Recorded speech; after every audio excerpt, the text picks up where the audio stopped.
една стена на заблуда или незнание. За тея веднага съзряваш друга по-голяма. Сваляш още няколко екрана, битието е вече пред очите ти. Превърнал липсата на информация в бездънна яма. Затова питам, има ли смисъл в познанието? Щом колкото повече научавам, толкова повече не зная. В трака кратки аз мисли, например.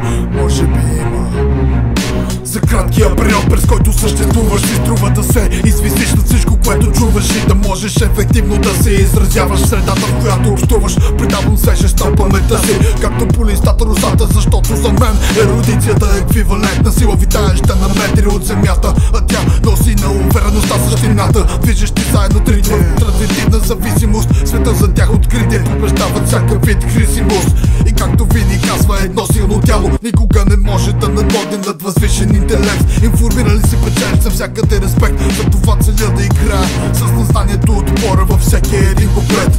Аз бях глупав, ограничен, кръгозорът ми достигаше няколко километра. Сега съм мъдър, активен с кръгозор, светлинно годинен. Егоистично и е превзето, може да прозвучи от дължа това на хип-хопа сублимен. Така че отвори някоя шибана книга. Странно е в информационна епоха, по-динамична устол мозгите плътове. Да гледам как бължеството социума издига култове на образи и идеи, без дори да знае техните произходи и значения.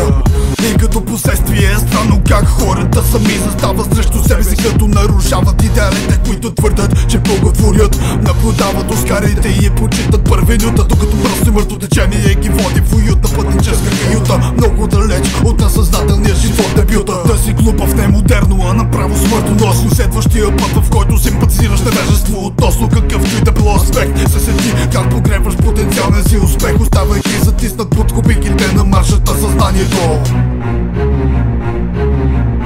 И както казва Тони Милер, верна информация, невежеството е избор.